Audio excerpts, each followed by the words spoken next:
मैं एक कश्मीरी पंडित हूं। भारतीयता की भावना का सच्चे मन से विश्वास करने वाला, इस देश का एक शांतिपूर्ण, अहिंसक, धर्मनिरपेक्ष, शिक्षित, कानून का आदर करने वाला देशभक्त नागरिक।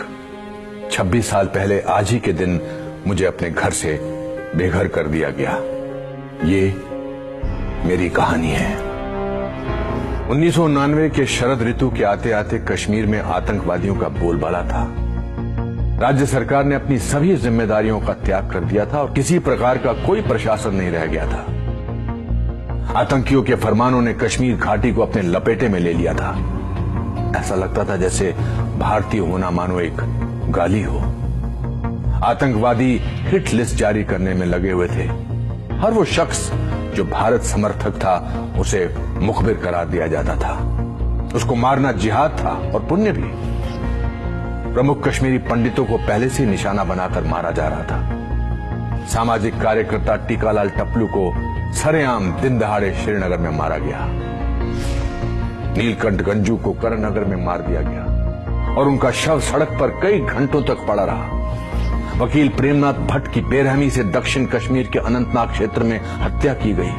अनगिनत अज्ञात पंडितों की निर्मम हत्याएं की गई। संदेश स्पष्ट था। 4 जनवरी 1990 को आफ्ताब समाचार पत्र में हिजबुल मुजाहिदीन ने प्रेस विज्ञप्ति प्रकाशित करके सभी हिंदुओं से घाटी छोड़ने के लिए कहा। एक अन्य समाचार पत्र अल-सफा में भी यही प्रेस विज्ञप्ति छपी। जल्द ही यही नोटिस कश्मीरी पंडितों के घरों के दरवाजे पर चिपका दिए गए। 19 जनवरी 1990 की उस दुर्भाग्यपूर्ण रात में कश्मीर को ऐसा ग्रहण लगा मानो अंधेरे ने प्रकाश को अपने आगोश में निगल लिया हो। कश्मीर के हर कोने से, हर नुक्कड़ से, हर सड़क से, हर बाजार, हर गांव से ऐसी आवाज बुलंद हुई जो पंडितों के लिए मौत का संदेश था। हजारों लाखों का हजूम कश्मीर की सड़कों पर उतरकर जहरीले नारों में उद्वेष कर रहा था जो पहले कभी नहीं सुना था, ना देखा गया था। पूरे कश्मीर में मस्जिदों से घोषणा की जा रही थी कि कश्मीर पाकिस्तान बनेगा। मुजाहिदीनों की प्रशंसा में चारों तरफ गुणगान किया जा रहा था और भीड़ में खुले तौर पर बंदूकें लहराई जा रही थी।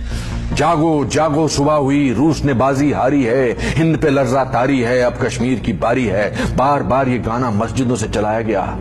अगर कश्मीर में रहना है अल्लाह अकबर कहना होगा। ए जालिमों, ए काफिरों, कश्मीर हमारा छोड़ दो। इन नारों का सिलसिला मानो थमने का नाम नहीं ले रहा था। एक बंद होता था तो दूसरा शुरू हो जाता था। इन्हीं नारों में एक नारा था, कश्मीर बनेगा पाकिस्तान पंडित आदमियों के बगैर पर पंडित औरतों के साथ। ये नारा बार बार और जोर शोर से दोहराया गया। अब हमारे डर ने एक नया रूप ले लिया था। परिवारों ने महिलाओं को स्टोर रूम में छुपा दिया, ये कहने की जरूरत नहीं कि जब भीड़ हमला करे तो वो स्वयं को आग लगा ले। उस रात के डर का कोई सानी नहीं। मायूसी का एक ऐसा आलम था जिसका कोई अंत नहीं दिख रहा था। संदेश स्पष्ट और तीव्र था। रलिव गलिव या चलिव, या तो हमारे साथ मिल जाओ या मर जाओ या भाग जाओ। कोई ऐसा गांव, मोहल्ला, गली या जगह नहीं थी जहां इन नारों का शोर ना हो। अधिकांश कश्मीरी पंडितों ने इन विपरीत परिस्थितियों में वो जो कुछ भी उनके साथ सामान और जान बचाने के लिए हो सकता था किया और किसी तरह जान और मान बचाकर ट्रकों के तरपाल में छुपकर बसों एवं किराए की टैक्सी भरकर भाग गए। बड़े पैमाने पर पलायन शुरू हो गया। सरकार, बुद्धिजीवियों, निरपेक्षवादियों, देश के प्रति सद्भावना रखने वाले सबकी अंतरात्मा सोने चली गई थी। कोई भी इसके बारे में बोलने को तैयार नहीं था। 19 जनवरी 1990 के बाद के दिनों में कश्मीरी पंडितों का कत्लेआम शुरू हो गया और कश्मीरी पंडितों पर अत्याचार की इंतहा होने लगी थी। बांदीपुरा में शिक्षिका गिरिराज टिक्कू की गैंगरेप के बाद हत्या की गई। इस तरह की सैकड़ों खबरें आम हो रही थी। इस पर पूरी किताबें लिखी जा सकती है कि किस प्रकार से लोग आतंकवादियों से प्रताड़ित हो रहे थे और किस तरह प्रशासन मूक दर्शक बनकर कश्मीरी पंडितों पर हो रहे अत्याचारों को अनदेखा कर रहा था। 1991 तक ज्यादातर पंडित घाटी से पलायन कर गए और उन्हें जम्मू के दुर्गम स्थानों में कांटों व धूल भरे टेंट शिविरों में रखा गया। 60,000 से ज्यादा परिवारों ने पलायन किया और उनको ऐसे शिविरों में रखा गया जहां शौचालय जैसी मूलभूत सुविधाएं भी नहीं थी। एक परिवार को एक टेंट अलॉट किया गया जिसमें 10-10 सदस्य कभी कभी साथ ही सोते थे।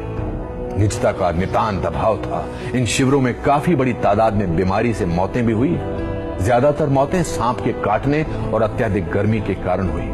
कश्मीरी पंडितों को मरने के लिए छोड़ दिया गया था। पंडितों के हजारों घरों, सैकड़ों मंदिरों को जला दिया गया और जमीन में ढहा दिया गया था। ये सब एक बहुसांस्कृतिक धर्मनिरपेक्ष भारत में हो रहा था।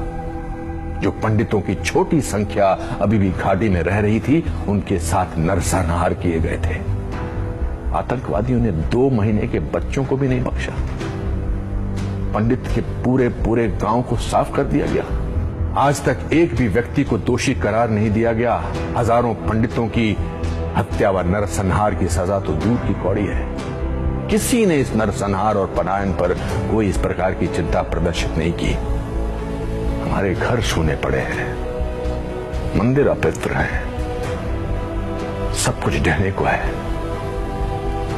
26 साल के बाद आज भी जम्मू के बाहरी इलाके में अपने देश में शरणार्थी के रूप में कश्मीरी पंडित अभी भी शरणार्थी शिविरों में रहते हैं, और जहां उन्हें ज्यादा सहायता भी नहीं दी जा रही है। आज की सोशल मीडिया की पीढ़ी में जब दुनिया में करीबी बढ़ रही है और लगभग सब कुछ उंगली की टिप पर उपलब्ध हो रहा है, तब भी हमारे अपने देश के नागरिकों की उनके अपने देश में ही दुर्दशा बनी रहती है और उन्हें उनके हाल पर यूं ही छोड़ दिया जाता है। इस सब के बावजूद मैं आज भी उम्मीद करता हूं कि हमारे साथ इंसाफ हो। जय हिंद।